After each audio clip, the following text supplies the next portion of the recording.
Good afternoon, all. Sorry, good morning, all. Good morning, ma'am. Sorry, ട്ടാ.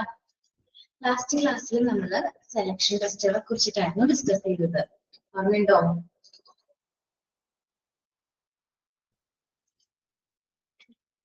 Okay. നമ്മൾ selection ടെസ്റ്റുകൾ 5ആയിട്ടാണ് divide ചെയ്തിരിക്കുന്നത്. Aptitude test, achievement test and interest test, personality test, situation test. ഇതിൽ നമ്മൾ ഇന്നലെ aptitude test discuss ചെയ്തു. നിങ്ങൾക്ക് screen share ആയിട്ടുണ്ടായിരുന്നില്ല അല്ലെ? കാണാൻ പറ്റുന്നുണ്ടോ സ്ക്രീൻ? അപ്പോ ആപ്റ്റിറ്റ്യൂഡ് ടെസ്റ്റ് നമ്മൾ 4 ടൈപ്പ് ഉണ്ടെന്ന് പറഞ്ഞു. ഇന്റലിജൻസ് ടെസ്റ്റ്, ഒരു വ്യക്തിയുടെ IQ അളക്കുന്നതിന് അല്ലെങ്കിൽ അദ്ദേഹത്തിന്റെ IQ ടെസ്റ്റ് ചെയ്യുന്നതിനെയാണ് ഇന്റലിജൻസ് ടെസ്റ്റ് എന്ന് പറയുന്നത്. അദ്ദേഹം എങ്ങനെയാണ് ഓരോ task reasoning, comprehension, judgement, mental task എങ്ങനെയാണ് ഇവാലുവേറ്റ് ചെയ്യുന്നതെന്നാണ് ഇന്റലിജൻസ് ടെസ്റ്റിൽ നോക്കുന്നത്.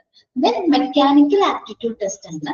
അത് മെക്കാനിക്കൽ ഏരിയ റിലേറ്റഡ് ആയിട്ട് നേവി, ആർമി, എയർഫോഴ്സ് ഒക്കെ റിലേറ്റഡ് ആയിട്ടുള്ള ആ ഒരു ഏരിയയിലേക്ക് റിക്രൂട്ട്മെന്റ് കണ്ടക്ട് ചെയ്യുമ്പോഴാണ് മെക്കാനിക്കൽ ആപ്റ്റിറ്റ്യൂഡ് ടെസ്റ്റ് കണ്ടക്ട് ചെയ്യുന്നത്. സൈക്കോ മോട്ടോർ ടെസ്റ്റ് എന്ന് പറഞ്ഞിട്ടുണ്ടെങ്കിൽ സെമി സ്കിൽഡ് ജോബ്സ്, അത്യാവശ്യം ലേബർ ഫോഴ്സ് ആവശ്യം ഉള്ള ടൈപ്പ് ഓഫ് ജോബ് ചെയ്യുമ്പോഴാണ് സൈക്കോ മോട്ടോർ ടെസ്റ്റ് റിക്വയർ ആവുന്നത്. ദെൻ ക്ലറിക്കൽ ആപ്റ്റിറ്റ്യൂഡ് ടെസ്റ്റ്, നമുക്കറിയാം ക്ലറിക്കൽ ജോബ്സ്, അഡ്മിനിസ്ട്രേറ്റീവ് ജോബ്സിലേക്കാണ് നമ്മൾ ക്ലറിക്കൽ ആപ്റ്റിറ്റ്യൂഡ് ടെസ്റ്റ് കണ്ടക്ട് ചെയ്യുന്നത്. ദെൻ നമ്മൾ പറഞ്ഞത് അച്ചീവ്മെന്റ് ടെസ്റ്റ് പറഞ്ഞില്ലേ? അച്ചീവ്മെന്റ് ടെസ്റ്റ് എന്ന് പറഞ്ഞിട്ടുണ്ടെങ്കിൽ 2 ടൈപ്സ് ആണ് മെയിൻലി.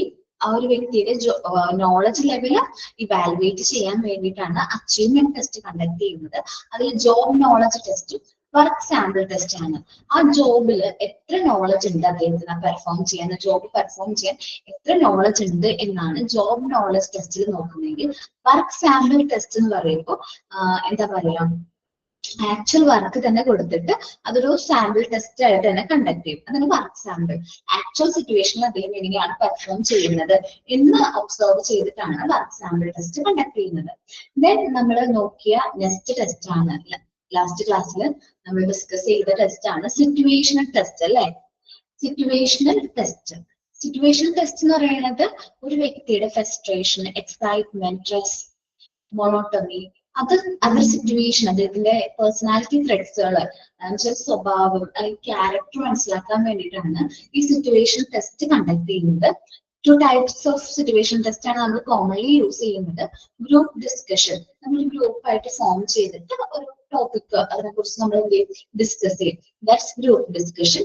ഇൻ ബാസ്കറ്റ് ടെസ്റ്റ് എന്ന് പറഞ്ഞിട്ടുണ്ടെങ്കിൽ actual letters, actual cell phones, telegraphic messages, അത് നമ്മൾ കൊടുക്കുമ്പോൾ നമ്മുടെ കാൻഡിഡേറ്റ്സിന് കൊടുക്കും. അതെങ്ങനെയാണ് അദ്ദേഹം റെസ്പോണ്ട് ചെയ്യുന്നത് എന്ന് ഒബ്സർവ് ചെയ്തിട്ടാണ് ഇൻ ബാസ്കറ്റ് ടെസ്റ്റ് കണ്ടക്ട് ചെയ്യുന്നത്. സിറ്റുവേഷൻ ടെസ്റ്റ് വരെയും ക്ലിയർ ആണോ എല്ലാവർക്കും?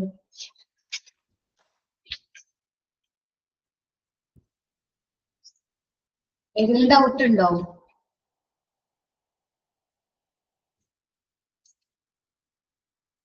ക്ലിയർ ആണ്? ഡൗട്ട് ഒന്നുമില്ല. ക്ലിയർ അല്ലെങ്കിൽ ചോദിക്കണോട്ടെ, കാരണം ചിലപ്പോൾ സ്പീഡ് കൂടുതലായിരിക്കും. ക്യാച്ച് ചെയ്യുന്നില്ലെങ്കിൽ അപ്പൊ ചോദിക്കണോട്ടാ. ഇനി നെക്സ്റ്റ് ആണ് ഇൻട്രസ്റ്റ് ടെസ്റ്റ് കേട്ടാ. ഇൻട്രസ്റ്റ് ടെസ്റ്റ് കണ്ടക്ട് ചെയ്യുന്നത് നമ്മളുടെ ഓരോരുത്തരുടെ ഇൻട്രസ്റ്റ്, ഇപ്പൊ വർക്ക് ചെയ്യാൻ ഇഷ്ടമുള്ള വ്യക്തിയാണോ. നമുക്ക് മെയിൻ ആയിട്ട് 2 ടൈപ്പ് വർക്കുകൾ ഉണ്ട് അല്ലെ? നമ്മൾ കൂടുതലും സ്ത്രീകൾ എങ്ങനത്തെ ജോബായിരിക്കും ഇഷ്ടപ്പെടുന്നത്? ഒരു ഓഫീസിൽ ഒരു അഡ്മിനിസ്ട്രേറ്റീവ് ടൈപ്പ് ജോബ് ആയിരിക്കും സ്ത്രീകൾ ഇഷ്ടപ്പെടുന്നത്. പക്ഷെ നമ്മൾ കമ്പയർ ടു പുരുഷന്മാർ, നമ്മുടെ മെയിൽസിനെ കമ്പയർ ചെയ്യുന്നത് അവർക്ക് കുറച്ചും കൂടി സൂപ്പർവിഷൻ ടൈപ്പ് ജോബ് ആയിരിക്കും. ഓടി നടന്ന് വർക്ക് ചെയ്യുക, ഒരു ഫീൽഡിൽ നിന്ന് മറ്റൊരു ഫീൽഡിലേക്ക് പോവുക, അങ്ങനത്തെ ജോബ് ആയിരിക്കും അവർക്ക് ഇഷ്ടം. അപ്പൊ ഓരോ വ്യക്തിയുടെയും ഇൻട്രസ്റ്റ് എങ്ങനെയാണ് എന്ന് കണ്ടെത്താൻ വേണ്ടിയിട്ടാണ് നമ്മൾ എന്ത് ടെസ്റ്റ് കണ്ടക്ട് ചെയ്യുന്നത്? ഇൻട്രസ്റ്റ് ടെസ്റ്റ് കണ്ടക്ട് ചെയ്യുന്നത്. ഒരു കാൻഡിഡേറ്റ്സിന്റെ ലൈക്സും ഡിസ്ലൈക്കും, even including work, occupation, hobbies, അങ്ങനെയുള്ള എല്ലാ കാര്യത്തിലും ഇൻട്രസ്റ്റും കാര്യങ്ങളും മനസ്സിലാക്കാൻ വേണ്ടിയിട്ടാണ് ഇൻട്രസ്റ്റ് ടെസ്റ്റ് നമ്മൾ കണ്ടക്ട് ചെയ്യുന്നത്. നോക്കാട്ടാ. Interest tests are inventories of all likes and dislikes of the candidate pertaining to their work, അവരുടെ വർക്ക് റിലേറ്റഡ് ആയിട്ടുള്ള ഇഷ്ടങ്ങളും ഇഷ്ടക്കേടുകളും, occupation, അവരുടെ ഏത് ടൈപ്പ് ഓഫ് occupation ആണ് അദ്ദേഹത്തിന് ഇഷ്ടം, ഹോബീസ്, നമുക്ക് ശീലങ്ങൾ ഉണ്ടാവും, അത് ഏതൊക്കെ ടൈപ്പ് ശീലങ്ങളാണ് നമുക്കുള്ളത്, ആൻഡ് അതർ ടൈം ആക്ടിവിറ്റീസ്, നമ്മൾ ഫ്രീ ടൈമിൽ എന്തെല്ലാം ആക്ടിവിറ്റീസിലാണ് എൻഗേജ് ചെയ്യുന്നത്. ചില വ്യക്തികൾ ഫ്രീ ടൈമിൽ കൂടുതലും റീഡിംഗ് ആയിരിക്കും, അല്ലെങ്കിൽ ബുക്ക് റീഡ് ചെയ്യുന്നതായിരിക്കും. പക്ഷെ ഇന്ന് റീഡിംഗ് ഒക്കെ വളരെ കുറവാണ്, എല്ലാവരും ഫോൺ യൂസ് ചെയ്യാനാണ് കൂടുതൽ സമയവും സ്പെൻഡ് ചെയ്യുന്നത്. അത് വേറെ കാര്യം എന്നുവെച്ചാൽ നമുക്ക് റീഡിംഗ് ഉണ്ടാവും, മൊബൈൽ യൂസേജ് ഉണ്ടാവും, അല്ലെങ്കിൽ എന്താ പറയാ ഫിലിം ഉണ്ടാവും. അപ്പൊ നമ്മള് ടിക്ക് ചെയ്യുന്നത് മൊബൈൽ യൂസേജ് ആണെങ്കിൽ എന്തായിരിക്കും കമ്പനി വിചാരിക്കുക, ഈ ഒരു വ്യക്തിനെ സെലക്ട് ചെയ്ത അവൻ വർക്കിന്റെ സമയത്തും അവൻ ഫോൺ യൂസ് ചെയ്യാനുള്ള ചാൻസ് കൂടുതലാണ്, അപ്പൊ തന്നെ അവർ റിജക്ട് ചെയ്യും. ജസ്റ്റ് ഒരു എക്സാമ്പിൾ പറഞ്ഞിട്ടാ. അപ്പൊ നമ്മള് ഒരു ഇൻട്രസ്റ്റ്, നമ്മളുടേതായ ഇൻട്രസ്റ്റുകൾ ഉണ്ടാവും അല്ലെ. ഇപ്പൊ ഓരോരുത്തർക്കും അവരുടേതായ ഇൻട്രസ്റ്റ് ഉണ്ട്. ചിലർക്ക് ബുക്ക് റീഡ് ചെയ്യാനായിട്ട് ഒത്തിരി ഇഷ്ടമുള്ളവരുണ്ടാവും. അപ്പൊ അവരുടെ ഇൻട്രസ്റ്റും കാര്യങ്ങളൊക്കെ മനസ്സിലാക്കാൻ വേണ്ടിയിട്ടാണ് ഈ ഒരു ഇൻട്രസ്റ്റ് ടെസ്റ്റ് കണ്ടക്ട് ചെയ്യുന്നത്. The main objective of this test is to identify the candidate's disinterest in job offered to him and to decide upon the area in which candidate is showing interest.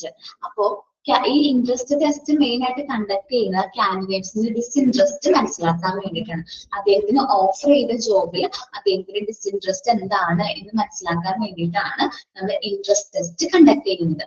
And to decide upon the area in which candidate showing interest, അതേപോലെ തന്നെ അദ്ദേഹത്തിന് ഏത് ഏരിയയാണ് കൂടുതലായിട്ട് ഇഷ്ടം, ഏത് ഏരിയയിലാണ് work ചെയ്യാനായിട്ട് കൂടുതലായിട്ട് ഇഷ്ടം എന്നുള്ളത്. ഇപ്പം സ്ത്രീകളെ സംബന്ധിച്ച് ഔട്ട്ഡോർ ജോബിന് അധികം ഇൻട്രസ്റ്റ് കാണിക്കാറില്ല അല്ലെ. ഭൂരിഭാഗം സ്ത്രീകളും ഒരു ഓഫീസിൽ വർക്ക് ചെയ്യണം, ആ ഒരു വർക്ക് കഴിയുമ്പോൾ വീട്ടിൽ പോകണം, അങ്ങനത്തെ ഒരു മൈൻഡാണ്, ഞങ്ങളുടെ മൈൻഡ് അങ്ങനെ സെറ്റ് ആണ്. അപ്പൊ അതുകൊണ്ട് എന്താണ് സ്ത്രീകൾ ഓഫീസ് അഡ്മിനിസ്ട്രേറ്റീവ് ജോബായിരിക്കും കൂടുതൽ താല്പര്യം കാണിക്കുന്നത്. ബട്ട് നമ്മൾ കമ്പയർ ടു നമ്മള് പുരുഷന്മാരെ കമ്പയർ ചെയ്യുമ്പോൾ അവർക്ക് കുറച്ചും കൂടി കുറച്ചു നേരം പുറത്തൊക്കെ പോയി എന്താ പറയാ കറങ്ങി, അല്ലെങ്കിൽ ഒരു ടൈം കുറച്ച് കൂടുതൽ ടൈം ഔട്ട്ഡോർ ജോബുകളോട് കൂടുതൽ താല്പര്യമായിരിക്കും. സ്ത്രീകൾക്ക് ഇൻഡോർ ജോബ് ആണെങ്കിൽ, പുരുഷന്മാർക്കാണെങ്കിൽ ഔട്ട്ഡോർ ജോബ് ആയിരിക്കും ഇൻട്രസ്റ്റ് കൂടുതൽ. അത് അവർ ഇൻട്രസ്റ്റ് നോക്കിയിട്ടായിരിക്കും മനസ്സിലാക്കുന്നത്. നമ്മൾ ഇൻട്രസ്റ്റ് ടെസ്റ്റ് കണ്ടക്ട് ചെയ്യുമ്പോൾ ഏത് ടൈപ്പ് ഓഫ് ജോബ് ആണ് ഇഷ്ടം എന്ന് നോക്കും, അത് നോക്കിയിട്ടായിരിക്കും അവർ സെലക്ട് ചെയ്യുന്നത്.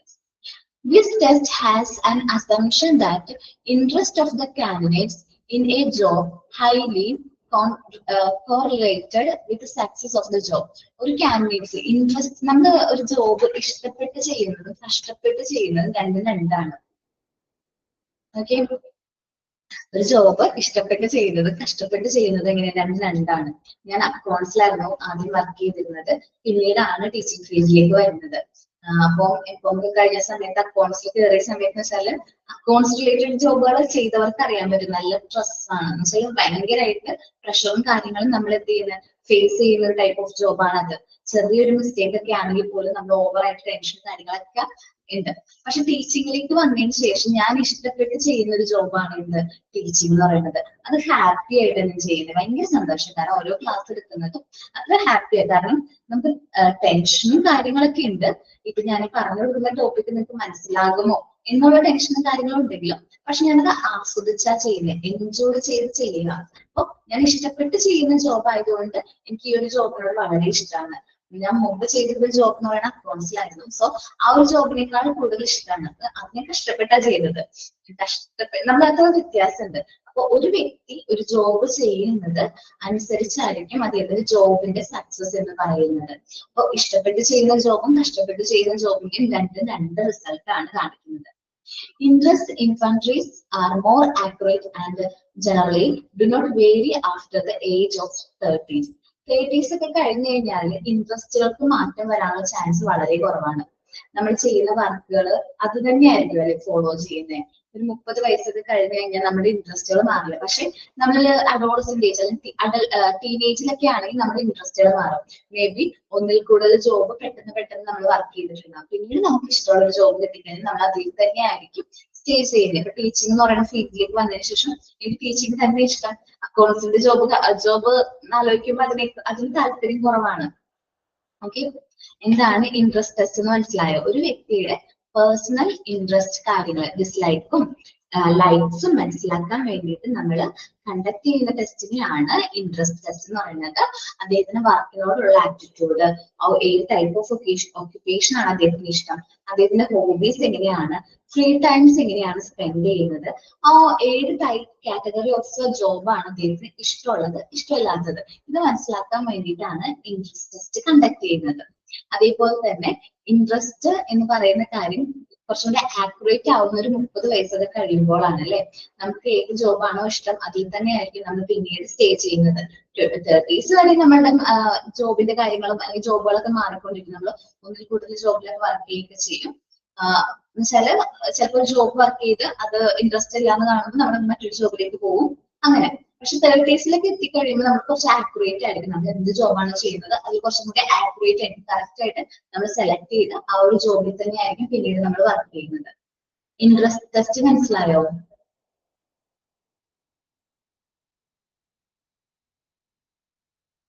ഒന്ന് വായിച്ചു നോക്കൂ,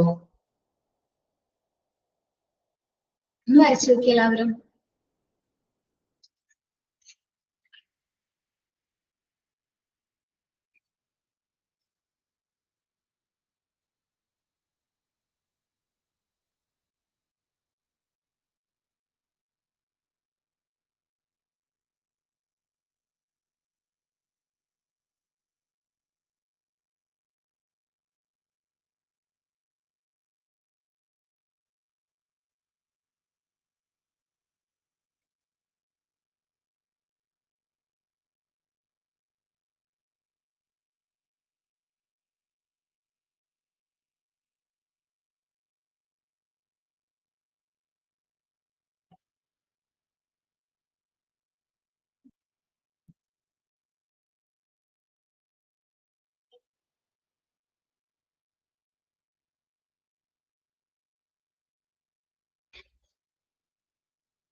എല്ലാവരും വായിച്ചു നോക്കിയോ?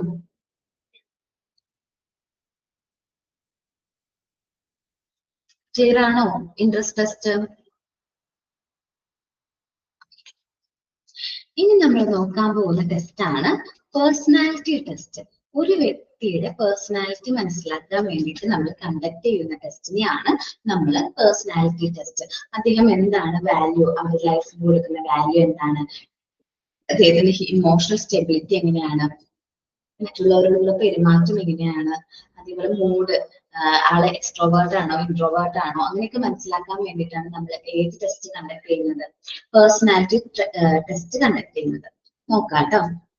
The personality test analyze individual closely to get an idea about his value system, emotional stability, attitude and moods. അപ്പോൾ ഒരു വ്യക്തിയുടെ ഇമോഷണൽ സ്റ്റെബിലിറ്റി മനസ്സിലാക്കാൻ, അദ്ദേഹത്തിന്റെ പെരുമാറ്റം, അദ്ദേഹത്തിന്റെ മൂഡ്സും കാര്യങ്ങളൊക്കെ മനസ്സിലാക്കാൻ വേണ്ടി കണ്ടക്ട് ചെയ്യുന്ന ഒരു ടെസ്റ്റ് ആണ് personality test. All of them may be expressed in the form of, നമ്മൾ ഈ പറഞ്ഞ കാര്യങ്ങൾ, ഇമോഷൻസ് അല്ലെങ്കിൽ പേഴ്സണാലിറ്റി എങ്ങനെയൊക്കെ എക്സ്പ്രസ് ചെയ്യുന്നത്, സെൽഫ് കോൺഫിഡൻസ് രൂപേണ എക്സ്പ്രസ് ചെയ്യും, സ്കിൽസ്, അദ്ദേഹത്തിൻ്റെതായ സ്കിൽസ് രൂപേണ പ്രകടിപ്പിക്കും. അതേപോലെ ഇമോഷണൽ കൺട്രോൾ, ഒരു സിറ്റുവേഷൻ വരുമ്പോൾ അത് എങ്ങനെ കൺട്രോൾ ചെയ്യണം, അദ്ദേഹത്തിന്റെ ഇമോഷൻസ് എങ്ങനെ കൺട്രോൾ ചെയ്യണം. ഒരു HR മാനേജർ ഒക്കെ ആണെങ്കിൽ ഡിഫറെന്റ് ടൈപ്സ് ഓഫ് ഇൻഡിവിജ്വലിനെ നമ്മൾ ഹാൻഡിൽ ചെയ്യേണ്ടി വരും. ആ ഒരു സിറ്റുവേഷനിൽ നമ്മളോട് ചിലപ്പോൾ അവർ ഭയങ്കരമായിട്ട് സൗണ്ടിൽ സംസാരിക്കും, പക്ഷെ നമ്മൾ അപ്പോഴും കാമായിട്ട് ക്വയറ്റ് ആയിട്ട് വേണം സംസാരിക്കാനായിട്ട്. നമുക്ക് നമ്മുടെ ഇമോഷൻസും കാര്യങ്ങളും കൺട്രോൾ ചെയ്യാനായിട്ട് പറ്റണം. ഒരു ചെറിയ സ്മൈലോട് കൂടി തന്നെ അവരെ ഫേസ് ചെയ്യാനായിട്ട് പറ്റണം.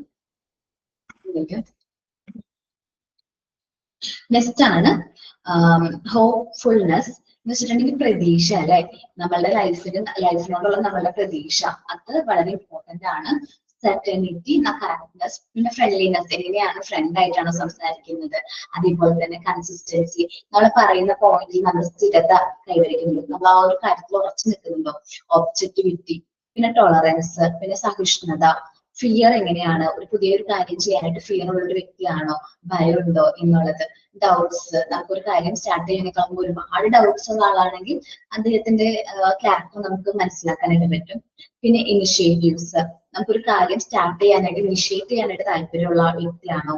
ജഡ്ജ്മെന്റ്, നമുക്ക് ജഡ്ജ് ചെയ്യാൻ പറ്റുന്നുണ്ട്, കറക്റ്റ് ആയിട്ടുള്ള തീരുമാനങ്ങൾ എടുക്കാൻ പറ്റുന്നുണ്ടോ. ഡൊമിനൻസ്, നമ്മൾ എങ്ങനെയാണ് ആധിപത്യം സ്ഥാപിക്കാനാണ് നോക്കുന്നത്, സബ്മിഷൻ ആണോ, ഒരാളുടെ കീഴിൽ വർക്ക് ചെയ്യാനായിട്ടാണ് കൂടുതൽ നോക്കുന്നത്. പിന്നെ സ്പോണ്ടേനിറ്റി, പിന്നെ സ്വാഭാവികത എങ്ങനെയാണ്, റിയലബിലിറ്റി, നമുക്ക് വിശ്വസിക്കാൻ പറ്റുന്ന വ്യക്തിയാണോ, ഫെയർനെസ്, നമുക്ക് ഹാൻഡിൽ ചെയ്യാനൊക്കെ പറ്റുന്ന ഒരു വ്യക്തിയാണോ എന്നൊക്കെ നമ്മൾ ഈ പേഴ്സണാലിറ്റി ടെസ്റ്റിലൂടെ കണ്ടെത്തും. ഇനി നമ്മൾ പേഴ്സണാലിറ്റി ടെസ്റ്റ് രണ്ടായിട്ട് ഡിവൈഡ് ചെയ്തിട്ടുണ്ട്. ചാർട്ടിൽ നിങ്ങൾ കണ്ടിട്ടുണ്ടാവും പേഴ്സണാലിറ്റി ടെസ്റ്റ് രണ്ടായിട്ട് ഡിവൈഡ് ചെയ്തിട്ടുണ്ട്. First one is objective test. First one is എന്താണ്, objective test. These test generally consist of questionnaire. സാധാരണയായിട്ട് ഒബ്ജക്റ്റീവ് ടെസ്റ്റ് കണ്ടക്ട് ചെയ്യുന്നത് ക്വസ്റ്റിനെയർ പോലെ ആയിരിക്കും. അല്ലെങ്കിൽ മൾട്ടിപ്പിൾ ചോയ്സ് ആയിരിക്കും, എസ് ഓർ നോ, അല്ലെങ്കിൽ മൾട്ടിപ്പിൾ ചോയ്സ്. 4 ഓപ്ഷൻ തന്നിട്ടുണ്ടാവും. നിങ്ങൾക്ക് MCQ വരുന്നില്ലേ, MCQ എങ്ങനെയാണ്, മൾട്ടിപ്പിൾ ചോയ്സ് ആണല്ലേ. ആരെങ്കിലും MCQ അറ്റൻഡ് ചെയ്ത് നോക്കിയിട്ടുണ്ടോ? ചെയ്തിട്ടുണ്ട്. എത്ര ഓപ്ഷൻസ് ഉണ്ടാവാറുണ്ട് MCQന്?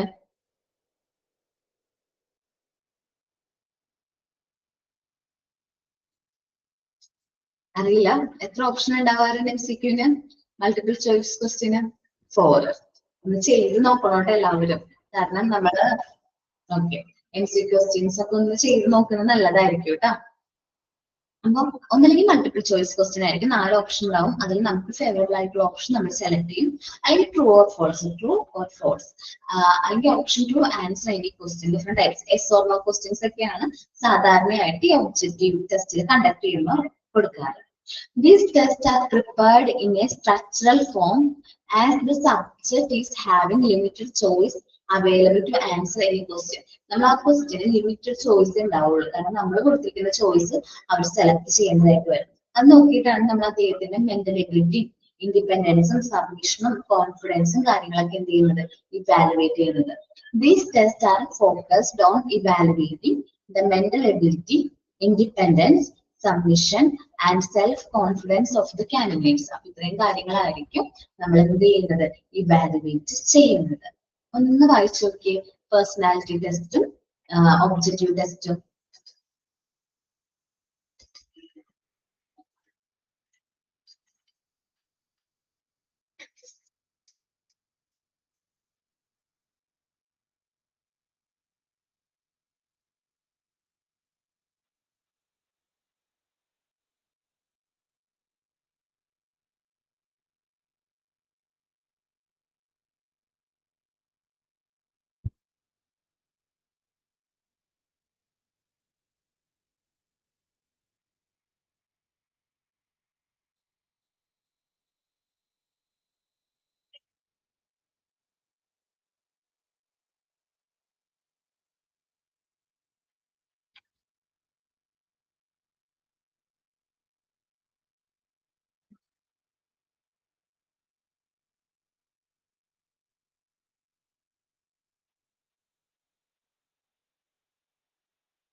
ഓക്കെ, റീഡ് ചെയ്തോ?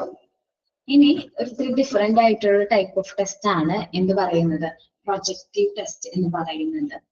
Projective test provide an unstructured task and ask the candidate to take a decision by utilizing the test promoter.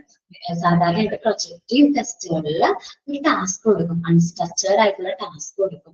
എന്നിട്ട് പറയും കാൻഡിഡേറ്റ്സിനോട് ഒരു ഡിസിഷൻ, നിങ്ങൾക്ക് എന്താണ് തോന്നുന്നത് അത് തീരുമാനിക്കാൻ. വിച്ച് മേ ബി വാഗ്യൂ, അതിൽ എന്തെങ്കിലും വാഗ്യൂ ആവാം അല്ലെങ്കിൽ അൺക്ലിയർ ആവാം, വ്യക്തമായിരിക്കില്ല നമുക്ക് തന്നിരിക്കുന്ന ടാസ്ക് എന്ന് പറയുന്നത്. ജസ്റ്റ് ഒരു എക്സാമ്പിൾ, ഒരു കാൻഡിഡേറ്റ്സിനോട് ചോദിക്കുകയാണ്, ഒരു എന്താ പറയുക, കുറച്ച് ഒരു പീസ് ഓഫ് പേപ്പറിൽ കുറച്ച് ഇങ്ക് വെച്ചിട്ട് ഇത് എന്താണ് നമുക്ക് ഫീൽ ചെയ്യുന്നത് എന്ന് ചോദിക്കും. അപ്പൊ ഭയങ്കര വാസനയൊക്കെ ഉള്ള ആൾക്കാരാണെങ്കിൽ അത് ഭയങ്കരമായിട്ട് ഇമാജിനേറ്റ് ചെയ്ത് കുറെ കാര്യങ്ങൾ പറയും അല്ലെ, കുറെ കാര്യങ്ങൾ ചിലപ്പോൾ അത് പറയായിരിക്കും. പക്ഷെ കലാവാസന ഒന്നും ഇല്ലാത്ത നമ്മളെ പോലത്തെ ഒരു വ്യക്തിയാണെങ്കിൽ നമുക്ക് മനസ്സിലാവുന്ന ഒരു പേപ്പർ, കുറച്ച് ഇങ്ക്, ഒരു പെണ്ണ്, അത്രയല്ലേ നമുക്ക് മനസ്സിലാവുള്ളൂ. അതേപോലെ തന്നെ വേറൊരു എക്സാമ്പിൾ ആണ്, ഒരു സ്റ്റോറി നമ്മൾ കാർഡ്സ് യൂസ് ചെയ്തിട്ട് കാർഡ്സോ പിക്ചേഴ്സോ കാണിച്ചിട്ട് നിങ്ങൾക്ക് എന്താണ് സ്റ്റോറി ഫീൽ ചെയ്യുന്നത്. സാധാരണയായിട്ട് ഈ മെന്റൽ എബിലിറ്റിയും കാര്യങ്ങളൊക്കെ ടെസ്റ്റ് ചെയ്യാൻ വേണ്ടിയിട്ടാണ് ഇതേപോലത്തെ ടെസ്റ്റും കാര്യങ്ങളൊക്കെ കണ്ടക്ട് ചെയ്യുന്നത്. നമ്മൾ സിനിമയിലൊക്കെ കണ്ടിട്ടുണ്ടല്ലേ, സിനിമയിൽ കണ്ടിട്ടുണ്ടോ ഈ പിക്ചർ ചിലപ്പോ ഒരു വോളിൽ ഇങ്ങനെ ഇട്ടിട്ടുണ്ടാവും, ആ പിക്ചർ കാണുമ്പോൾ നിങ്ങൾക്ക് എന്താണ് ഫീൽ ചെയ്യുന്നത് എന്ന് ചോദിക്കും അല്ലെ, കണ്ടിട്ടുണ്ടോ അങ്ങനെ ഫിലിംസ്? ഇല്ല അല്ലെ? ഓക്കെ, ഒരു പിക്ചർ കാണിച്ചിട്ട് ഈ പിക്ചർ കാണുമ്പോൾ നിങ്ങൾക്ക് എന്താണ് ഫീൽ ചെയ്യുന്നത് എന്നൊക്കെ ചോദിച്ചിട്ട് ടെസ്റ്റ് കണ്ടിട്ട്, ജസ്റ്റ് ഒരു ടൈപ്പ് ഓഫ് ടെസ്റ്റ് ആണ്. നമുക്ക് നോക്കാം എന്താണ് പ്രൊജക്റ്റീവ് ടെസ്റ്റ് എന്നുള്ളത്. The projective test provide an unstructured task and ask the candidate to take a decision by utilizing the test promote, which may be vague or unclear. നമ്മൾ പറയുന്ന കാര്യത്തെ കുറിച്ച് ഒരു വ്യക്തമായ ധാരണ ഉണ്ടാവില്ല, ഒരു അൺസ്ട്രക്ചേർഡ് ആയിട്ടുള്ള ടാസ്ക് ആയിരിക്കും. അല്ലെങ്കിൽ കാൻഡിഡേറ്റ്സിനോട് പറയും ഈ ഒരു സിറ്റുവേഷൻ നിങ്ങൾ ആയിരുന്നെങ്കിൽ നിങ്ങൾ എന്ത് ഡിസിഷൻ ആയിരിക്കും എടുക്കുന്നത് എന്നുള്ള കാര്യം ചോദിക്കും. അങ്ങനെ ടെസ്റ്റ് കണ്ടക്ട് ചെയ്ത്, for example, the candidate might be required to answer what he or she is perceiving in a bottle of ink on a piece of paper. അപ്പൊ ചോദിക്കാന്ന് ക്വസ്റ്റ്യൻ എന്താണെന്ന് വെച്ചാൽ എക്സാമ്പിൾ ആണ് ചോദിക്കുന്നത്. നമ്മള് കാൻഡിഡേറ്റ്സിനോട് ചോദിക്കുകയാണ്, എന്താണ് ചോദിക്കുന്നത് വെച്ചിട്ടുണ്ടെങ്കിൽ, ഒരു കടലാസിൽ മഷി ഉപയോഗിച്ചത് താൻ എന്താണ് മനസ്സിലാക്കുന്നത്. ഒരു കടലാസിൽ കുറച്ച് ഇങ്ക് വീണിട്ടുണ്ട്, അപ്പോ അത് നിങ്ങൾ അതിൽ നിന്ന് മനസ്സിലാക്കാനായിട്ട് ഉദ്ദേശിക്കുന്നത്. ചിലപ്പോ എന്തെങ്കിലും, അപ്പൊ ആ കാൻഡിഡേറ്റ്സ് അത്യാവശ്യം സാഹിത്യമായിട്ട് പറയുകയാണെങ്കിൽ എന്തോ ഒരു കാര്യം തുടങ്ങി വെക്കാനായിട്ട് സ്റ്റാർട്ട് ചെയ്തു, പക്ഷെ അത് എന്തോ ഡിസ്റ്റർബൻസ് അങ്ങനെയൊക്കെ പറയും. ചില ഡിഫറെന്റ് ആയിട്ട് അതിനെ കുറിച്ചൊരു സ്റ്റോറി നമ്മൾ ക്രിയേറ്റ് ചെയ്ത് പറയാണ്. അപ്പൊ ഓരോരുത്തർക്കും അവരുടേതായ മെന്റൽ എബിലിറ്റിയും കാര്യങ്ങളൊക്കെ മെഷർ ചെയ്യാനായിട്ട് പറ്റും. To create a story from a card showing a lazy picture of some people who are in a particular environment such as surgical room. ഒരു സർജിക്കൽ റൂമില് ഒരു പിക്ചർ കാണിച്ചു കൊടുത്തിട്ട് അവിടെ എന്താണ് കുറച്ച് ലേസി ആയിട്ടുള്ള സം പീപ്പിൾസ്, കുറച്ച് വ്യക്തികൾ സർജിക്കൽ റൂമിലുള്ള ഒരു പിക്ചർ കാണിച്ചു കൊടുക്കുകയാണ്. നമുക്ക് അവിടെ എന്താ നടക്കുന്നത് എന്നുള്ളത് നമ്മൾ ഇമാജിനേറ്റീവ് ആയിട്ട് കഥയായിട്ട് പറഞ്ഞു കൊടുക്കുന്നു. അത് ഓരോരുത്തരുടെ ഭാവനയിൽ വരുന്നതാണ് അല്ലെ. ഇപ്പൊ എന്നെ കാണിച്ചൊരു ഇമേജ് കാണിച്ചിട്ട് ഇതിനെക്കുറിച്ച് എന്നോട് കഥ പറയാൻ പറഞ്ഞാൽ ഞാൻ പറയുന്ന രീതിയിലായിരിക്കില്ല ചിലപ്പോ ആര് പറയുന്നത്, ആദില പറയുന്നത്. അപ്പൊ അതിൽ ഡിഫറെന്റ്, എന്റെ ഉള്ളിൽ ചിലപ്പോൾ കുറച്ചുകൂടി കലാവാസനയൊക്കെ ഉള്ള കുട്ടിയാണെങ്കിൽ അത്യാവശ്യം നല്ല രീതിയിൽ അത് എക്സ്പ്ലെയിൻ ചെയ്ത് പറയും. അപ്പൊ ഡിഫറൻസ് ഉണ്ട്, ഓരോരുത്തരുടെ പെർസ്പെക്റ്റീവ്സ്, ഓരോരുത്തരുടെ പോയിന്റ് ഓഫ് വ്യൂവിൽ നിന്നാണ് അതെന്ത് ചെയ്യുന്നത്, മെഷർ ചെയ്യുന്നത്.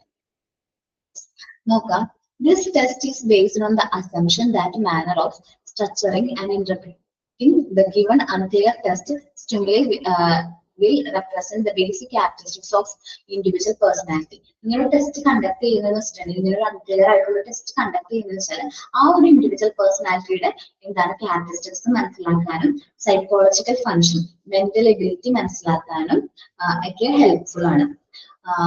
The basic characteristics of the individual personality or psychological functioning, thus it will disclose his and her needs, nervousness, conflicts. ഇതൊക്കെ നമുക്ക് മനസ്സിലാക്കാൻ പറ്റും. അദ്ദേഹത്തിന്റെ ആവശ്യങ്ങള്, നെർവസ്, നമ്മളൊരു ഭയവും കാര്യങ്ങളും, കോൺഫ്ലിക്റ്റ് എങ്ങനെയാണ്. Therefore, projective test evaluate the personality of an individual in a indirect way. ഒരു ഇൻഡിവിജ്വലിന്റെ പേഴ്സണാലിറ്റി ഒരു ഇൻഡയറക്റ്റ് വേയിൽ ഇവാലുവേറ്റ് ചെയ്യുന്നതാണ് പ്രൊജക്ട് ടെസ്റ്റ് എന്ന് പറയുന്നത്. ഒന്ന് റീഡ് ചെയ്ത് നോക്കി.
വായിച്ചു നോക്കിയോ?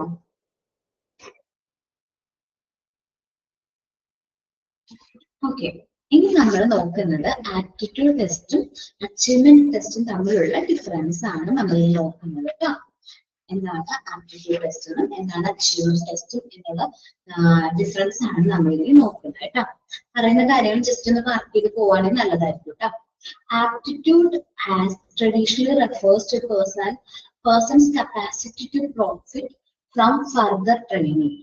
ആപ്റ്റിറ്റ്യൂഡ് ടെസ്റ്റ് മനസ്സിലാക്കുന്നത് എന്താണെന്ന് വെച്ചാൽ ആ പേഴ്സന്റെ കപ്പാസിറ്റി ഫർദർ ആയിട്ട് ട്രെയിൻ ചെയ്യുന്നതിലൂടെ അദ്ദേഹത്തിന്റെ കപ്പാസിറ്റി കൂട്ടാം, എന്തോരം കൂട്ടാൻ പറ്റും എന്നുള്ളതാണ് മനസ്സിലാക്കുന്നത്.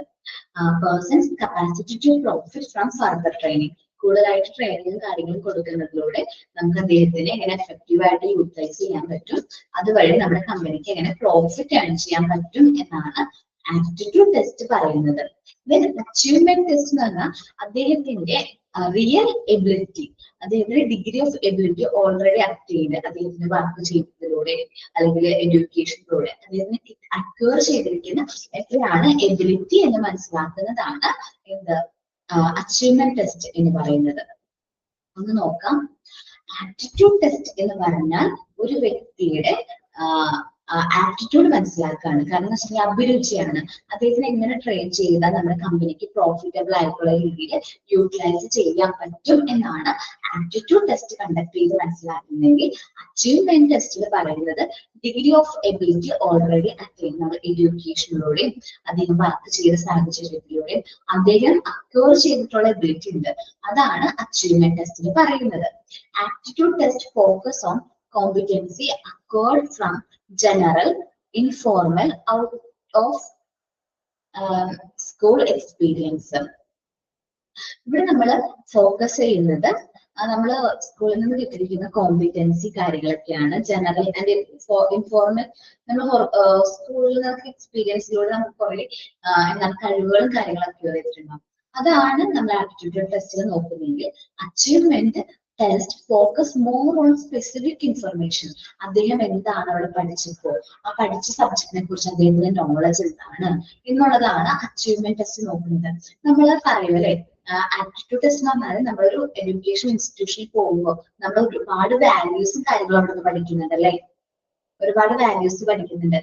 ഷെയറിങ് അല്ലെങ്കിൽ ഫ്രണ്ട്ഷിപ്പ്, അതേപോലെ ഹൗ ടു റെസ്പെക്ട് എൽഡേഴ്സ്, മുതിർന്നവരെ എങ്ങനെ റെസ്പെക്ട് ചെയ്യണം, ഡിഫറെന്റ് കുഞ്ഞു കുട്ടിയായിരിക്കുന്ന മുതൽ നമ്മൾ ഒരുപാട് കാര്യങ്ങൾ നമ്മളൊരു സ്കൂളിൽ നിന്ന് അല്ലെങ്കിൽ എഡ്യൂക്കേഷൻ ഇൻസ്റ്റിറ്റ്യൂഷനിൽ പഠിക്കുന്നുണ്ട്. നമ്മുടെ എക്സ്പീരിയൻസിലൂടെ നമ്മൾ ട്രെയിൻഡ് ആവുന്നുണ്ട്. ഇതാണ് ആപ്റ്റിറ്റ്യൂഡ് ടെസ്റ്റിൽ മനസ്സിലാക്കുന്നത്. എന്നാൽ അച്ചീവ്മെന്റ് ടെസ്റ്റ് നോക്കുമ്പോൾ നമ്മൾ അവിടെ എന്താണ് പഠിച്ചത്, എന്തായിരുന്നു നമ്മുടെ സ്കീം, നമ്മൾ ഏത് സബ്ജക്റ്റ് ആണ് ഫോക്കസ് ചെയ്ത് പഠിച്ചത് എന്നുള്ളതാണ് അച്ചീവ്മെന്റ് ടെസ്റ്റ് ഫോക്കസ് ചെയ്യുന്നത്. നോക്കാം. Aptitude test focus on competency acquired from general and informal out of school experience നിന്ന് നമ്മൾ എന്താണ് അക്വയർ ചെയ്തത് എന്നാണ് മനസ്സിലാക്കുന്നത്. Achievement test focus more on specific information obtained from studying particular school subject. നമ്മൾ ആ സ്കൂൾ സബ്ജക്ട് സ്റ്റഡി ചെയ്തതിൽ നിന്ന് നമുക്ക് കിട്ടിയിരിക്കുന്ന നോളജ് ഇൻഫർമേഷൻസ് ആണ് അച്ചീവ്മെന്റ് ടെസ്റ്റ് നോക്കുന്നത്.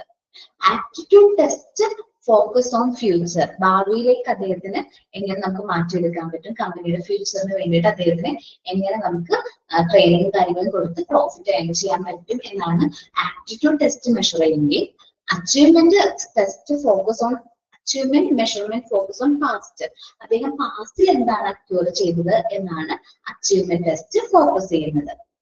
അപ്പൊ ആപ്റ്റിറ്റ്യൂഡ് ടെസ്റ്റ് എന്ന് പറയുന്നത് ഫോക്കസ് ഓൺ ഫ്യൂച്ചർ ആണെങ്കിൽ, അച്ചീവ്മെന്റ് ടെസ്റ്റ് അദ്ദേഹം എങ്ങനെയായിരുന്നു പാസ്റ്റിൽ പെർഫോം ചെയ്തത്, അദ്ദേഹത്തിന്റെ കഴിവുകൾ എന്തെല്ലാമാണ്, അല്ലെങ്കിൽ അദ്ദേഹം പഠിച്ച സബ്ജക്റ്റിനെ കുറിച്ച് അദ്ദേഹത്തിന് എന്തോരം നോളജ് ഉണ്ട് എന്ന് മനസ്സിലാക്കുന്നതാണ്.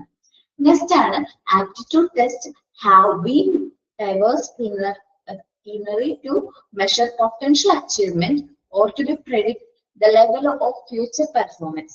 ആ ഒരു വ്യക്തിയുടെ പൊട്ടൻഷ്യൽ അച്ചീവ്മെന്റ്, അദ്ദേഹത്തിന്റെ ആ ഒരു പൊട്ടൻഷ്യൽ, ആ ഒരു പ്രാപ്തി കാര്യങ്ങളൊക്കെയാണ് അദ്ദേഹം എങ്ങനെയായിരിക്കും ഫ്യൂച്ചർ പെർഫോമൻസ് ചെയ്യുക എന്നാണ് എവിടെ ഇവാലുവേറ്റ് ചെയ്യുന്നത്, ആപ്റ്റിറ്റ്യൂഡ് ടെസ്റ്റിൽ ഇവാലുവേറ്റ് ചെയ്യുന്നതെങ്കിൽ, അച്ചീവ്മെന്റ് ടെസ്റ്റിൽ അദ്ദേഹം ഇപ്പോൾ അറ്റൈൻ ചെയ്തിരിക്കുന്ന എബിലിറ്റി എന്താണ് എന്നാണ് ഇവാലുവേറ്റ് ചെയ്യുന്നത്. Achievement test used to measure the attained ability, നമ്മളിപ്പോൾ അറ്റൈൻ ചെയ്തിരിക്കുന്ന എബിലിറ്റി എന്താണ് എന്നാണ് മനസ്സിലാക്കുന്നത്. Okay, aptitude test begin in business or industrial or organizational contents where such as test was administered by employee selection, placement, occupation, counseling. അപ്പോൾ aptitude test എന്ന് പറയുന്നത് ഒരു test conduct ചെയ്യുന്നുണ്ട്. ബിസിനസ്, ഇൻഡസ്ട്രിയൽ, ഓർഗനൈസേഷണൽ റിലേറ്റഡ് ആയിട്ടുള്ള content ആയിരിക്കും അവർ ടെസ്റ്റിൽ valuate ചെയ്യുന്നത്. ഈ ഒരു വാലുവേറ്റ് ചെയ്ത ഡാറ്റയിൽ നിന്നാണ് അദ്ദേഹം എംപ്ലോയിയുടെ സെലക്ഷൻ, പ്ലേസ്മെന്റ്, ഒക്യുപ്പേഷണൽ കൗൺസിലിംഗും കാര്യങ്ങളൊക്കെ തീരുമാനിക്കുന്നത്. ഓക്കെ, ഒന്ന് റീഡ് ചെയ്ത് നോക്കാമോ difference between aptitude and achievement?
Read ചെയ്ത് നോക്കിയോ?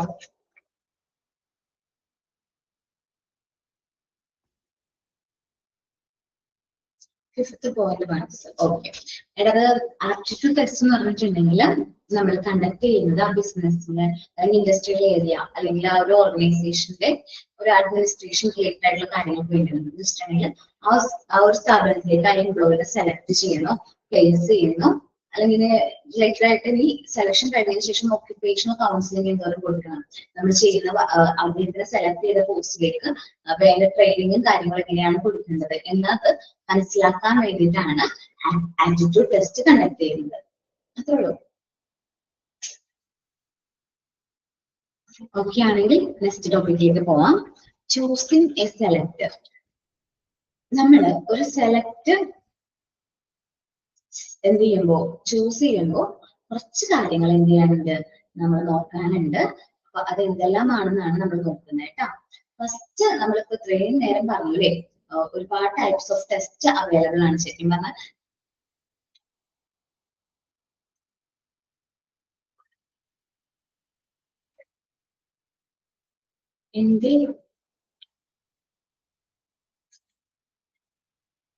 എന്താടാ ഉദ്ദേശിച്ച്?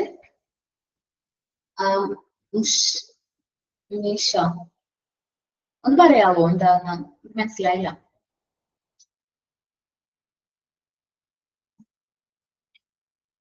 പറഞ്ഞതിൽ വ്യത്യാസം ഉണ്ടായിരുന്നോ? Choosing a ടെസ്റ്റ് സെലക്ഷൻ എന്ന് പറയുന്നത് ഓക്കെ സെലക്ട് എന്നാണ്. ഓക്കെ, നമ്മൾ ഒരു ഒരു ടെസ്റ്റ് സെലക്ട് ചെയ്യുമ്പോൾ അങ്ങനെ പറഞ്ഞു വന്നു. ഒരു ടെസ്റ്റ് സെലക്ട് ചെയ്യുമ്പോൾ നമ്മൾ എന്തെല്ലാം കാര്യങ്ങളാണ് ശ്രദ്ധിക്കേണ്ടത്? ചൂസ് ചെയ്യുന്ന സമയത്ത് നമ്മൾ ഒത്തിരി കാര്യങ്ങൾ ശ്രദ്ധിക്കാനുണ്ട്. കാരണം ഡിഫറെന്റ് ടൈപ്സ് ഓഫ് ജോബിന് ഡിഫറെന്റ് ടൈപ്സ് ഓഫ് ടെസ്റ്റും കാര്യങ്ങളാണ് നമ്മൾ എന്ത് ചെയ്യുന്നത്, ഫോളോ ചെയ്യുന്നതായിട്ട് വരുന്നത്. അതേപോലെ തന്നെ നമുക്ക് ഒരുപാട് ടൈപ്പ് ഓഫ് ടെസ്റ്റും കാര്യങ്ങളുണ്ട് അല്ലെ. കാര്യം എന്താന്ന് വെച്ചിട്ടുണ്ടെങ്കിൽ എല്ലാ ടെസ്റ്റും എല്ലാ ജോബിനും എല്ലാ ടെസ്റ്റും ആപ്ലിക്കബിൾ ആവണമെന്നില്ല. അപ്പൊ ഓരോ ജോബിനും ഡിഫറെന്റ് ടൈപ്സ് ഓഫ് ടെസ്റ്റ് ആണ് നമ്മൾ എന്ത് ചെയ്യുന്നത്, കണ്ടക്ട് ചെയ്യുന്നത്. അപ്പൊ അതനുസരിച്ചുകൊണ്ടാണ് നമുക്ക് ഡിഫറെന്റ് ടൈപ്സ് ഓഫ് ടെസ്റ്റും കാര്യങ്ങളും കണ്ടക്ട് ചെയ്യുന്നതായിട്ട് വരുന്നത്. ഇനി ഒബ്ജക്ടിവിറ്റി ആണ്, വസ്തുനിഷ്ഠം. എന്നുവെച്ചാൽ കറക്റ്റ് ആയിട്ട് വേണം നമ്മൾ ഒബ്ജക്ടിവിറ്റി നോക്കിയിട്ട് വേണം ടെസ്റ്റ് കണ്ടക്ട് ചെയ്യാനായിട്ട്. ഓക്കെ, നമുക്ക് നോക്കാം കേട്ടോ. An objective test measure an objective test measure a variable independent of people conducting the test and the circumstances of the test. അപ്പോൾ നമ്മൾ ഒബ്ജക്റ്റീവ് ടെസ്റ്റ് ഒരു ടെസ്റ്റ് സെലക്ട് ചെയ്യുമ്പോൾ അതിന്റെ ഒബ്ജക്ടിവിറ്റി നമ്മൾ ഏത് ടൈപ്പ് ഓഫ് കാൻഡിഡേറ്റ്സിനെയാണ് വേണ്ടത്, എന്താണ് നമ്മുടെ ലക്ഷ്യം എന്നുള്ളത് നമ്മൾ കറക്റ്റ് ആയിട്ട് നോക്കണം. എന്നിട്ട് വേണം ആ ഒരു ടെസ്റ്റ് കണ്ടക്ട് ചെയ്യാനായിട്ട്. In other words the test has to be fair. Fair ആയിട്ട് വേണം എന്ന് വെച്ചിട്ടുണ്ടെങ്കിൽ കറക്റ്റ് ആയിട്ട് ഫെയർ ആയിട്ട് ന്യായമായിട്ട് അല്ലെങ്കിൽ എല്ലാവർക്കും ആപ്ലിക്കബിൾ ആകുന്ന രീതിയിൽ വേണം നമ്മൾ ടെസ്റ്റ് കണ്ടക്ട് ചെയ്യാനായിട്ട്. Objective selection method guarantee unbiased measure of employees ability. Objective ആയിട്ടുള്ള ഒരു സെലക്ഷൻ പ്രോസസ് ആണ് കണ്ടക്ട് ചെയ്യുന്നതെങ്കിൽ അൺബയാസ്ഡ് മെഷർ നമുക്ക് മനസ്സിലാക്കാൻ പറ്റും. എന്ന് വെച്ചാൽ അതിൽ തെറ്റുകളോ അല്ലെങ്കിൽ തിരുത്തലുകളോ ഉണ്ടാവില്ല. They all start with give each candidate the same information and encouragement. ഈ ഒരു ഒബ്ജക്റ്റീവ് ടെസ്റ്റിന്റെ എക്സാമ്പിൾ പറയുകയാണെങ്കിൽ PSC ടെസ്റ്റ് ആണ് വിചാരിക്കും. എല്ലാവർക്കും PSC എക്സാം എഴുതുന്ന എല്ലാവരും അറ്റൻഡ് ചെയ്യുന്ന ക്വസ്റ്റ്യൻസുകൾ സെയിം ആയിരിക്കും അല്ലെ. ക്വസ്റ്റ്യന്റെ നമ്പറുകൾ കുറച്ച് വ്യത്യാസം ഉണ്ടെങ്കിലും എല്ലാവരും അറ്റൻഡ് ചെയ്യുന്ന ക്വസ്റ്റ്യൻസ് സെയിം ആയിരിക്കില്ലേ? എല്ലാവരും PSC എക്സാം ഒന്നും എഴുതാറില്ല. അപ്പൊ എല്ലാവർക്കും കൊടുക്കുന്ന ഇൻഫർമേഷൻ സെയിം ആണ്, നമ്മൾ കൊടുക്കുന്ന ടൈമും കാര്യങ്ങളൊക്കെ സെയിം ആണ്. അപ്പൊ അതുകൊണ്ട് അതൊരു അൺബയാസ്ഡ് ടെസ്റ്റ് ആണ്. അൺബയാസ്ഡ് മെഷർ ആണ് ഒരു ഇൻഡിവിജ്വലിന്റെ അല്ലെങ്കിൽ ഒരു എംപ്ലോയിയുടെ എബിലിറ്റി മെഷർ ചെയ്യാൻ പറ്റുന്ന ഒരു നല്ല കറക്റ്റ് ആയിട്ടുള്ള ഒരു മെത്തേഡ് ആണ് ഇത്. ഒരു സെലക്ഷൻ ടെസ്റ്റ് ആണെന്ന് നമ്മളൊരു ക്വസ്റ്റ്യനെയർ പോലെ അല്ലെങ്കിൽ ഒരു PSC എക്സാം കണ്ടക്ട് ചെയ്യുന്ന എങ്ങനെയാണോ അതേപോലെ ടെസ്റ്റ് ചെയ്യാനുണ്ട്. ഇനി ഒബ്ജക്റ്റിവിറ്റി ടെസ്റ്റ് നമുക്ക് നോക്കാം. ഓരോ വ്യക്തിയുടെയും ഇൻഡിപെൻഡന്റ് ആയിട്ടുള്ള നോളജും കാര്യങ്ങളും മനസ്സിലാക്കാൻ വേണ്ടിയിട്ട് നമ്മൾ കണ്ടക്ട് ചെയ്യുന്ന ടൈപ്പ് ഓഫ് ടെസ്റ്റിനെയാണ് നമ്മൾ എന്ത് പറയുന്നത്, ഒബ്ജക്റ്റിവിറ്റി ടെസ്റ്റ് എന്ന് പറയുന്നത്. എപ്പോഴും ഒബ്ജക്റ്റിവിറ്റി ടെസ്റ്റ് എന്ന് പറയുന്നത് ഫെയർ ആയിട്ട് വേണം നമ്മൾ എന്ത് ചെയ്യാനായിട്ട്, കണ്ടക്ട് ചെയ്യാനായിട്ട്. ഫെയർ ആയിട്ട് എന്ന് വെച്ചാൽ ഒരു അൺബയാസ്ഡ് ആയിട്ടുള്ള രീതിയിൽ വേണം നമ്മൾ എന്ത് ചെയ്യാനായിട്ട്, കണ്ടക്ട് ചെയ്യാനായിട്ട്. കാരണം മറ്റുള്ളവർക്ക് എന്താ പറയാ, ബയാസ് എന്ന് വെച്ചിട്ടുണ്ടെങ്കിൽ തെറ്റുകൾ വരും, അല്ലെങ്കിൽ ഇപ്പൊ കോപ്പി ചെയ്യും, അങ്ങനെയൊന്നും വരാത്ത രീതിയിൽ വേണം നമ്മൾ എന്ത് ചെയ്യാനായിട്ട്, ടെസ്റ്റ് കണ്ടക്ട് ചെയ്യാനായിട്ട്. ഇനി യൂട്ടിലിറ്റി ആണ്, ഉപയോഗത.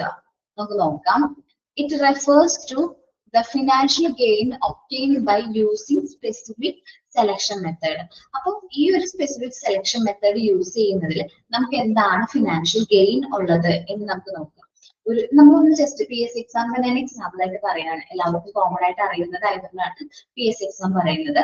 ഒരുപാട് നമ്പർ ഓഫ് എംപ്ലോയീസ് കൂടുതലാണെന്ന് വിചാരിക്കും. ഒത്തിരി പേര് നമുക്ക് എന്ത് ചെയ്യാനുണ്ട്, ഈ ആപ്ലിക്കേഷൻ ഫോം വന്നിട്ടുണ്ടെങ്കിൽ നമ്മൾ PSC എക്സാം ഒക്കെ കണ്ടക്ട് ചെയ്യുന്ന പോലെ നമ്മളൊരു സെലക്ഷൻ ടെസ്റ്റ് കണ്ടക്ട് ചെയ്യുന്നതായിരിക്കും കുറച്ചും കൂടി നല്ലത്. കാരണം നമുക്കറിയാം ഒരു പോസ്റ്റിലേക്ക് ചിലപ്പോൾ 3 lakh എബോവ് കാൻഡിഡേറ്റ്സ് വരും. ഓരോ എംപ്ലോയിനെയും ഇൻഡിവിജ്വലി നമ്മൾ ഒബ്സർവ് ചെയ്ത് ഇന്റർവ്യൂ ചെയ്യാന്ന് പറഞ്ഞാൽ അത്യാവശ്യം നല്ല ടൈം കൺസ്യൂമിംഗ് ആയിട്ടുള്ള പ്രോസസ് ആണ്. അതുകൊണ്ടാണ് അവർ ഒരു സെലക്ഷൻ ടെസ്റ്റ് കണ്ടക്ട് ചെയ്യുന്നു. അതിൽ അവർ പറയുന്ന കട്ട് ഓഫിന് എബോവ് വരുന്ന കാൻഡിഡേറ്റ്സിനെ അവർ എന്ത് ചെയ്യുന്നു, ഇന്റർവ്യൂ ചെയ്യുന്നു, അവർക്ക് ജോലി കൊടുക്കുന്നു, അങ്ങനെയല്ലേ അതിനെ. അപ്പൊ അതിന്റെ യൂട്ടിലിറ്റി നോക്കിയിട്ട് വേണം, ഫിനാൻഷ്യൽ ഗെയിനും യൂട്ടിലിറ്റി നോക്കിയിട്ട് വേണം ഒരു സെലക്ഷൻ ടെസ്റ്റ് കണ്ടക്ട് ചെയ്യാനായിട്ട്. നോക്കാം. The main aim, the main objective is to assess the increase in revenue as a function for a selection method, affect deducting the cost expenditure incurred during the application of certain method. നമുക്കറിയാം ചില method എന്ന് പറഞ്ഞാൽ അത്യാവശ്യം time കൺസ്യൂമിങ്ങും expensive ആയിട്ടുള്ള മെത്തേഡാണ്. So selection test അതുപോലെ conduct ചെയ്യുകയാണെങ്കിൽ നമുക്ക് ഒരുപാട് എമൗണ്ട് ഓഫ് മണി സ്പെൻഡ് ചെയ്യേണ്ടതായിട്ട് വരും. അപ്പൊ നമ്മൾ മെയിൻ ആയിട്ട് എന്ത് ചെയ്യണം, നമ്മുടെ റവന്യൂ ഇൻക്രീസ് ചെയ്യണം. സെലക്ഷൻ ടെസ്റ്റ് കണ്ടക്ട് ചെയ്ത് എക്സ്പെൻസ് വരുന്നത് കുറയ്ക്കാൻ വേണ്ടിയിട്ട് നമ്മൾ കറക്റ്റ് ആയിട്ടുള്ള രീതിയിലുള്ള സെലക്ഷൻ ടെസ്റ്റ് ആണ് നമ്മൾ കണ്ടക്ട് ചെയ്യുന്നത്. A standard level of utility need low selection ratio. നമ്മളെപ്പോഴും ഒരു യൂട്ടിലിറ്റി നമുക്ക് ഒത്തിരി ആപ്ലിക്കേഷൻ കിട്ടാന്ന് വിചാരിക്കും. 3 lakh ആപ്ലിക്കേഷൻസ് കിട്ടിക്കഴിഞ്ഞാൽ മേ ബി അതില് നമുക്ക് പോസ്റ്റിംഗ് വരുന്നത് ചിലപ്പോൾ 300 and above ഒക്കെ ആയിരിക്കും പോസ്റ്റിംഗ് വരുന്നത്. അപ്പോൾ സെലക്ഷൻ റേഷ്യോ വളരെ കുറവായിരിക്കും. Thus, it is totally related to the capacity of the organization. ഒരു ഓർഗനൈസേഷന്റെ കപ്പാസിറ്റി അനുസരിച്ചിട്ടായിരിക്കും സെലക്ഷൻ റേഷ്യോയിൽ വ്യത്യാസം വരുന്നത്.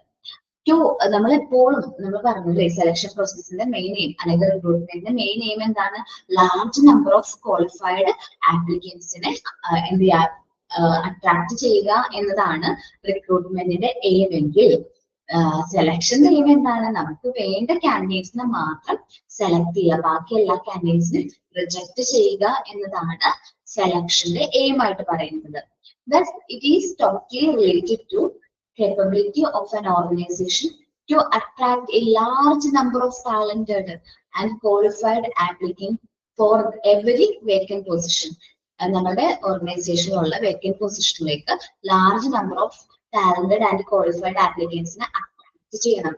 എന്നാൽ മാത്രമാണ് അതിൽ നിന്ന് ഏറ്റവും ബെസ്റ്റ് ആയിട്ടുള്ള കാൻഡിഡേറ്റ്സിനെ നമുക്ക് എന്ത് ചെയ്യാൻ പറ്റുള്ളൂ, സെലക്ട് ചെയ്യാനായിട്ട് പറ്റുള്ളൂ. ഒന്ന് നോക്കി ആ 2 പോയിന്റ് ഒബ്ജക്റ്റിവിറ്റി യൂട്ടിലിറ്റി ഒന്ന് റീഡ് ചെയ്തേ.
ഓക്കെ, അപ്പോൾ നമ്മൾ പറഞ്ഞത് ഒബ്ജക്റ്റിവിറ്റി ആണ്. ഒരു ടെസ്റ്റ് കണ്ടക്ട് ചെയ്യുന്നത് നമ്മളെപ്പോഴും ഫെയർ ആയിട്ട് വേണം കണ്ടക്ട് ചെയ്യാനായിട്ട്. അൺബയാസ്ഡ് ആയിട്ടുള്ള മെഷേഴ്സും കാര്യങ്ങളും നമ്മൾ ഫോളോ ചെയ്യണം. ദെൻ നമ്മൾ പറഞ്ഞ യൂട്ടിലിറ്റി, നമ്മൾ ഒരു സ്പെസിഫിക് സെലക്ഷൻ കണ്ടക്ട് ചെയ്യുമ്പോൾ മെയിൻ ആയിട്ടുള്ള എയിം എന്ന് പറഞ്ഞിട്ടുണ്ടെങ്കിൽ നമുക്ക് കോസ്റ്റ് കുറച്ചിട്ട്, ഫിനാൻഷ്യൽ എന്ന് വെച്ചാൽ കോസ്റ്റ് കുറച്ചിട്ട് വേണം നമ്മൾ കണ്ടക്ട് ചെയ്യാൻ. ഒരുപാട് നമ്പർ ഓഫ് എംപ്ലോയീസ് ഒക്കെ കാൻഡിഡേറ്റ്സ് ഉണ്ടെങ്കിൽ നമുക്ക് അത്യാവശ്യം കോസ്റ്റ് എഫക്റ്റീവ് ആയിട്ടുള്ള രീതിയിൽ വേണം സെലക്ഷൻ ടെസ്റ്റ് കണ്ടക്ട് ചെയ്യാൻ. അതിന്റെ യൂട്ടിലിറ്റി നോക്കിയിട്ട് വേണം നമ്മൾ കണ്ടക്ട് ചെയ്യാൻ. നെക്സ്റ്റ് ഒരു പോയിന്റ് ആണ് റിയലബിലിറ്റി. നമുക്ക് റിയലബിലിറ്റി എന്ന് വെച്ചാൽ വിശ്വസിക്കാനായിട്ട് പറ്റണം. സെലക്ഷൻ ടെസ്റ്റുകൾ എപ്പോഴും നമുക്ക് വിശ്വസിക്കാൻ പറ്റണം. കാരണം നേരത്തെ പറഞ്ഞില്ലേ അൺബയാസ്ഡ് സെലക്ഷൻ ടെസ്റ്റ് എന്നൊക്കെ. അപ്പൊ അൺബയാസ്ഡ് എന്ന് പറയുന്നത് ചിലപ്പോൾ അവർ ആദ്യം സെലക്ഷൻ ടെസ്റ്റ് കണ്ടക്ട് ചെയ്യുന്ന സമയത്ത് മേ ബി എന്തെങ്കിലും ഫ്രോഡ് കാണിച്ച് നല്ല മാർക്ക് സ്കോർ ചെയ്തിട്ടുണ്ടാവും. പിന്നീട് കണ്ടക്ട് ചെയ്യുമ്പോൾ ചിലപ്പോൾ അവർക്ക് അത്രയും മാർക്ക് സ്കോർ ചെയ്യാനായിട്ട് പറ്റില്ല. നമ്മൾ പണ്ട് കുറെ നാൾക്ക് മുമ്പ് ഒരു കേസ് ഉണ്ടായിരുന്നല്ലേ, PSC എക്സാമിൽ ഫ്രോഡ് ചെയ്തു എന്നൊക്കെ പറഞ്ഞിട്ട് ഒരു കേസ് ഓർമ്മയുണ്ടോ? ഇല്ല, കേട്ടിട്ടേ ഇല്ല. സ്മാർട്ട് വാച്ച് യൂസ് ചെയ്തോ അങ്ങനെ എന്തോ ഒരു കേസ് PSC എക്സാമിൽ ഫ്രോഡ് കാണിച്ചു എന്നൊക്കെ പറഞ്ഞിട്ട്. അങ്ങനെ ഒരു കാര്യവശാലും നടത്താനായിട്ട് പാടില്ല. കാരണം എപ്പോഴും നമ്മൾ ഒരു ടെസ്റ്റ് സെലക്ട് ചെയ്യുമ്പോൾ അൺബയാസ്ഡ് ആയിട്ടുള്ള രീതിയിൽ വേണം കണ്ടക്ട് ചെയ്യാൻ. റിയലബിലിറ്റി വേണം, വിശ്വസിക്കാനായിട്ട് പറ്റണം. റിയലബിൾ ആയിരിക്കണം സെലക്ഷൻ ടെസ്റ്റ്.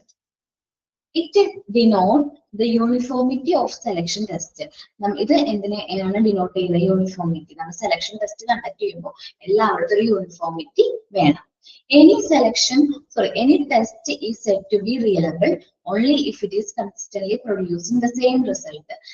ഒരു ടെസ്റ്റ് റിയലബിൾ ആണ് എന്ന് പറയുമ്പോൾ സെയിം റിസൾട്ട് ആയിരിക്കണം അത് പ്രൊഡ്യൂസ് ചെയ്യാൻ. For example, with an unrealised test. ഒരു അൺറിയലൈസ്ഡ് ടെസ്റ്റ് ആണ്, ഒരു എക്സാമ്പിൾ ആയിട്ട് പറയാണ്, ഒരു അൺറിയലൈസ്ഡ് ടെസ്റ്റ് ആണ്. And individual may score high at one event. ഒരു ഇവന്റിൽ അദ്ദേഹം നല്ല മാർക്ക് സ്കോർ ചെയ്തിട്ടുണ്ട്. ചിലപ്പോൾ നമ്മൾ കോപ്പി അടിച്ചിട്ടാണെന്ന് വിചാരിക്കും. ആദ്യം ഒരു എക്സാമിൽ നല്ല മാർക്ക് സ്കോർ ചെയ്തിട്ടുണ്ട്. And very low at on another. ഒരെണ്ണത്തിൽ ഭയങ്കരമായിട്ട് ലോ മാർക്കാണ് സ്കോർ ചെയ്യുന്നത്. ടീച്ചർമാർക്ക് തന്നെ നമ്മൾ കുഞ്ഞു ക്ലാസ്സിലായിരിക്കുമ്പോൾ തന്നെ കോപ്പി ചെയ്താണെന്നൊക്കെ അവർക്ക് മനസ്സിലാക്കാൻ പറ്റും. Even if both events R mutually close in time. ഒരു അത്യാവശ്യം സെയിം ടൈമിൽ കണ്ടക്ട് ചെയ്ത രണ്ട് ടെസ്റ്റുകളാണ്. ഒരെണ്ണത്തിൽ നല്ല മാർക്ക് വാങ്ങിച്ചു, ഒരെണ്ണത്തിൽ വളരെ ലോ ആണെങ്കിൽ യൂണിഫോമിറ്റി ഇല്ല അവിടെ അല്ലെ. Unrealized test another. This uniformity is developed with the help of a re-examination of the candidates the same test on two or more events. നമ്മൾ two or more events re-examination conduct ചെയ്യാൻ പറ്റും. re-examination conduct ചെയ്ത് അതേ ചോദ്യങ്ങൾ വെച്ചിട്ട് തന്നെ നമുക്ക് re-examination conduct ചെയ്ത് കഴിഞ്ഞാൽ അദ്ദേഹം എന്തെങ്കിലും കള്ളത്തരം ചെയ്തിട്ടുണ്ടോ ഇല്ലയോ എന്ന് മനസ്സിലാക്കാൻ പറ്റും. By any other method to evaluate the uniformity of the tested score. അപ്പൊ നമ്മൾ ആ ടെസ്റ്റ് ചെയ്ത സ്കോറിൽ യൂണിഫോമിറ്റിയും കാര്യങ്ങളും മനസ്സിലാക്കാൻ വേണ്ടിയിട്ട് മറ്റൊരു ഏതൊരു രീതിയിലായാലും നമുക്ക് ചെയ്ത് നോക്കാം. ചില കുട്ടികൾ ചിലപ്പോൾ ഇപ്പോ 5 സബ്ജക്റ്റിൽ നല്ല മാർക്ക് സ്കോർ ചെയ്തിട്ടുണ്ടാവും കേട്ടോ. ചിലപ്പോൾ 6ാമത്തെ സബ്ജക്റ്റിൽ ചിലപ്പോൾ മാർക്ക് വളരെ കുറവായിരിക്കും. അപ്പൊ നമ്മൾ എന്ത് ചെയ്യും? റീ എക്സാമിനേഷൻ അല്ലെങ്കിൽ റീവാലുവേഷൻ വെക്കും അല്ലെ. ആ ടെസ്റ്റിൽ എന്തോ വാല്യൂ ചെയ്തതിൽ എന്തോ മിസ്റ്റേക്ക് ഉള്ളതുകൊണ്ട് നമ്മൾ എന്ത് ചെയ്യും?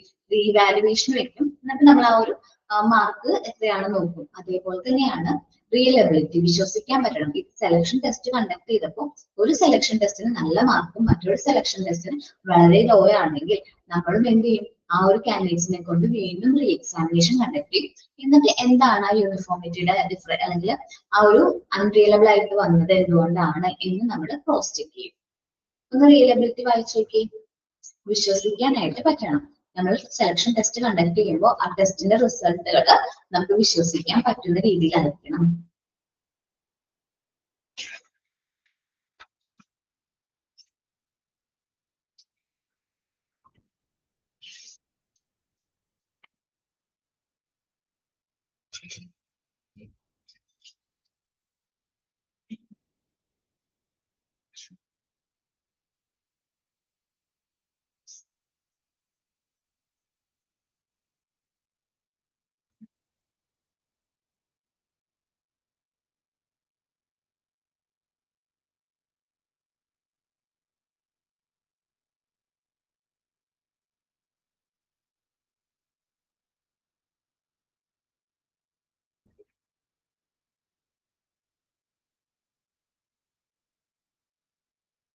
ഓക്കെ, ബാക്കിയുള്ള ഫാക്ടേഴ്സ് 3 കൂടി ഉണ്ട്. Validity, preparation, suitability. ആ നെക്സ്റ്റ് ക്ലാസ്സിൽ എടുക്കാം. കാരണം സ്റ്റാർട്ട് ചെയ്ത് കഴിഞ്ഞാൽ ബാക്കി 2 കുഞ്ഞി പോയിന്റ് ചിലപ്പോൾ നെക്സ്റ്റ് ക്ലാസ്സിൽ എടുക്കേണ്ടതായിട്ട് വരും. അപ്പോൾ നെക്സ്റ്റ് ക്ലാസ്സിൽ നമുക്ക് ഒന്നും കൂടി എന്തെല്ലാം ഫാക്ടേഴ്സ് ആണ് അല്ലെങ്കിൽ എന്തെല്ലാം സ്റ്റാൻഡേർഡ്സ് ആണ് ഒരു സെലക്ഷൻ ടെസ്റ്റ് ചൂസ് ചെയ്യുമ്പോൾ നമ്മൾ ഫോളോ ചെയ്യേണ്ടത് എന്ന് നമുക്ക് ഒന്നും കൂടി ഡിസ്കസ് ചെയ്യാം. Thank you all.